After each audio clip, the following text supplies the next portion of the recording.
महाराष्ट्र के राजनीतिक गलियारों में ब्रांड ठाकरे अस्तित्व पर मंडराता इनका संकट और इसी बीच मुंबई के सबसे बड़े रण की बिसात बिछ चुकी है।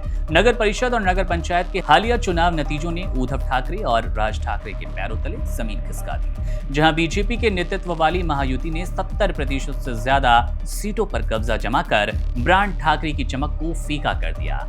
इस सियासी झटके का नतीजा ये कि 20 साल की पुरानी दुश्मनी और रंजिशों को दरकिनार कर उद्धव और राज ठाकरे ने एक साथ आने का फैसला कर लिया।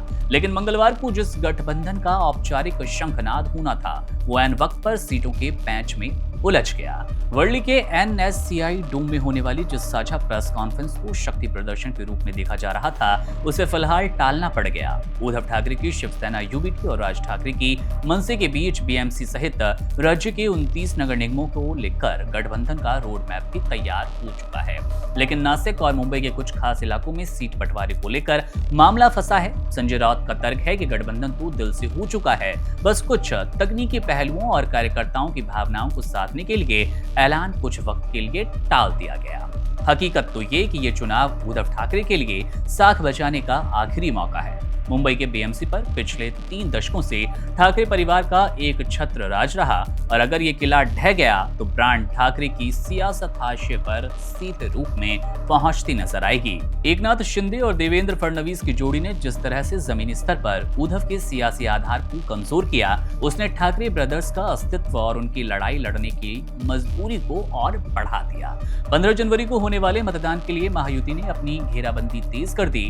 बीजेपी ने एकनाथ शिंदे के साथ मिलकर BMC की 150 से अधिक सीटें जीतने का लक्ष्य भी तैयार किया, जबकि अजीत पवार के साथ फ्रेंडली फाइट की रणनीति बना ली गई। दूसरी तरफ उद्धव ठाकरे न केवल राज ठाकरे के साथ हाथ मिला रहे हैं, बल्कि महाविकास अघाड़ी में कांग्रेस को साथ रखने के लिए साथ रखने की पूरी कोशिश भी की जा रही है। संजय राउत लगातार राहुल गांधी के संपर्क में है ताकि बीजेपी विरोधी गुटों के साथ बंटवारे को रोक लिया जाए। हालांकि राज ठाकरे की मुस्लिम और उत्तर भारतीय विरोधी छवि कांग्रेस के वैचारिक आधार से टकरा रही है, जो इस गठबंधन की राह में एक बड़ा रोड़ा है।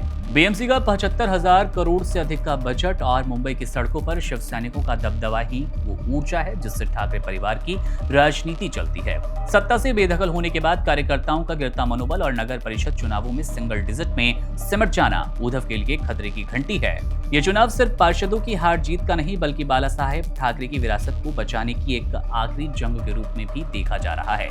अगर राज और उद्धव की जोड़ी इस बार भी महायुति के विजय रथ को रोकने में नाकाम रही, तो महाराष्ट्र की राजनीति में ब्रांड ठाकरे का दौर इतिहास के पन्नों में सिमट कर रह जाएगा। अब पूरी दुनिया की नजरें इस बात पर टिकी हैं कि क्या ठाकरे ब्रदर्स अपने मतभेदों को पूरी तरह खत्म करके 16 जनवरी को विजय तिलक लगा पाएंगे, या फिर बीजेपी मुंबई के सबसे पुराने किले को भी अब फतह कर ले जाएगी। Subscribe to One India and never miss an update.